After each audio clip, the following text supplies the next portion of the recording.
வணக்கம். தமிழ் ஃபுட் கார்னரில் கோவக்காய் மசால் கறி பண்ண போகிறோம். இது இட்லி, தோசை, சப்பாத்தி, ரோட்டி இதுக்கெல்லாம் தொட்டு சாப்பிட்றதுக்கு நல்லாயிருக்கும்.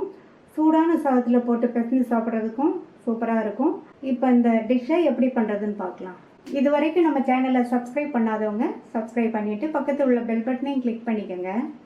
200 கிராம் கோவக்காயை 2 நுனி பகுதியையும் கட் பண்ணிவிட்டு இந்த மாதிரி 4 கீறி தண்ணியில் போட்டு வச்சுருக்கேன். ஃபுல்லாக கட் பண்ணிடக்கூடாது.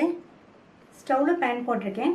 அதில் 1 டேபிள் ஸ்பூன் எண்ணெய் சேர்த்து, எண்ணெய் சூடானதும் கட் பண்ணி வச்ச கோவக்காயை எண்ணெயில் சேர்த்துட்டு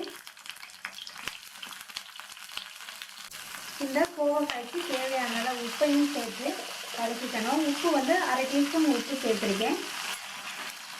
இந்த மாதிரி கோவக்காயை எண்ணெயிலேயே வதக்கிட்டு அதுக்கப்புறமா நம்ம இந்த கறியை பண்ணோம்னா கறியோட சுவை ரொம்ப நல்லாயிருக்கும். இது 3லிருந்து 4 நிமிஷம் இதை வதக்கிட்டோம்னா பாதி அளவுக்கு வதங்கிடும்.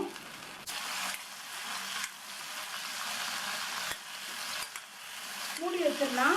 மீடியம் ஃப்ளேமில் வதங்கிட்டு இருக்கட்டும். அப்பப்போ திறந்து பார்த்து கிண்டி விடணும். இப்போ 4 நிமிஷம் ஆச்சு. அப்பப்போ திறந்து வதக்கி விட்டு எண்ணெயிலேயே கோவக்காய் பாதி அளவுக்கு வதங்கியிருக்கு. இதை தனியாக ஒரு பிளேட்டில் எடுத்து வச்சிடலாம். அதே கடாயிலே 1 டேபிள் ஸ்பூன் எண்ணெய் சேர்த்துருக்கேன். இதுக்கு எண்ணெய் கொஞ்சம் அதிகமாக சேர்த்தா தான் நல்லாயிருக்கும். எண்ணெய் சூடாயிடுச்சு. அதில் 1/2 டீஸ்பூன் சோம்பு, 1/4 டீஸ்பூன் சீரகம். சோம்பு சீரகம் பொரிஞ்சிருச்சு. அது கூட மீடியம் சைஸ் வெங்காயம் பொடியாக கட் பண்ணதை சேர்த்துக்கலாம். இந்த வெங்காயம் ஓரளவு கலர் மாதிரி வதங்கணும். வெங்காயம் வதங்கி நல்லா கலர் மாறிடுச்சு. இந்த மாதிரி கலர் மாறினாதான் இந்த கோவக்காய் கறியோட டேஸ்ட் நல்லாயிருக்கும். இது கூட 1 டீஸ்பூன் கடலை மாவை சேர்த்துட்டு நல்லா இதில் ஃப்ரை பண்ணிக்கலாம். இப்போ 1 நிமிஷம் கிட்ட ஆச்சு. கடலை மாவோட பச்சை வாசனையெல்லாம் போயிடுச்சு. இது கூட 1 டீஸ்பூன் இஞ்சி பூண்டு பேஸ்ட்டையும் சேர்த்து வதக்கிக்கலாம். இஞ்சி பூண்டு பேஸ்ட்டோட பச்சை வாசனையும் போகணும்.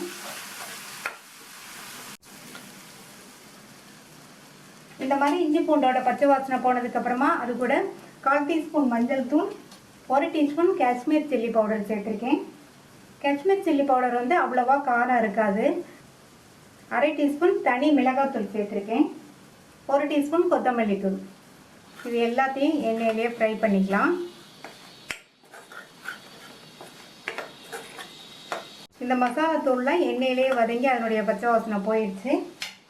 இது கூட பொடியாக கட் பண்ண 2 பச்சை மிளகாவையும் பொடியாக கட் பண்ண தக்காளியையும் சேர்த்துக்கலாம். தக்காளியையும் நல்லா பொடியாக கட் பண்ணியே சேர்த்துட்டாங்க.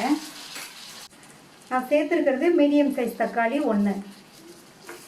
இப்போ இந்த தக்காளியையும் நல்லா வதக்கி விட்டுக்கணும். தக்காளி நல்லா வதங்கி மசிஞ்சு வரட்டும். தக்காளியும் நல்லா வதங்கி மசிஞ்சிருச்சு.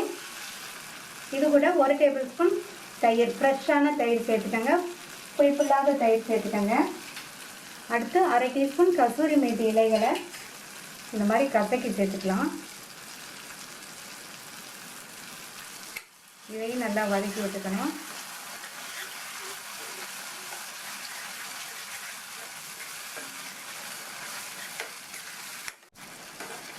கோவக்காய் வதங்கும் போது நம்ம உப்பு சேர்த்தோம்.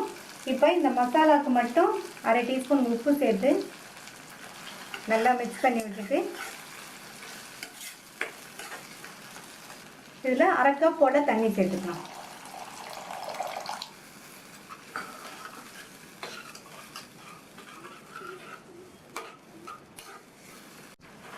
உப்பு சேர்த்து நல்லா கலந்து விட்டாச்சு. இது ஒரு கொதி வரட்டும். நல்லா கொதி வந்துருச்சு. வதக்கி வச்ச கோவக்காயை இதில் சேர்த்துட்டு இது கூட 1/4 டீஸ்பூன் கரம் மசாலா தூள் சேர்த்துக்கலாம். கொஞ்சம் நேரம் இந்த மசாலாலேயே இதை வதக்கி விட்டுக்கணும். இந்த மாதிரி பிரட்டி விட்டுக்கணும். கோவக்காய் சேர்த்து நல்லா ஒரு தடவை இந்த மாதிரி கலந்து விட்டுட்டு மறுபடியும் கொஞ்சம் தண்ணி சேர்த்துடலாம். மறுபடியும் ஒரு 1/2 கப் தண்ணி சேர்த்துருக்கேன். மூடி வச்சிடலாம். நம்ம வதக்கும் போது கோவக்காய் பாதி அளவுக்கு வெந்திருந்தது. இப்போ எல்லாம் ஒன்று சேர்ந்து வெந்து கோவக்காய் நல்லா சாஃப்டாக வெந்து வர வரையும் இருக்கட்டும். கோவக்காய் மசாலாவோட வெந்து நல்லா சாஃப்ட் ஆயிடுச்சு. இதில் கொத்தமல்லி தழை சேர்த்துடலாம். ஒரு தடவை மிக்ஸ் பண்ணி விட்டுட்டு ஸ்டவ் ஆஃப் பண்ணிடலாம். சுவையான கோவக்காய் மசால் கறி ரெடி ஆயிடுச்சு. இந்த டேஸ்டியான கோவக்காய் மசால் கறியை ட்ரை பண்ணி பாருங்கள். ட்ரை பண்ணி பார்த்துட்டு உங்கள் கமெண்ட்ஸை சொல்லுங்கள். தேங்க்யூ.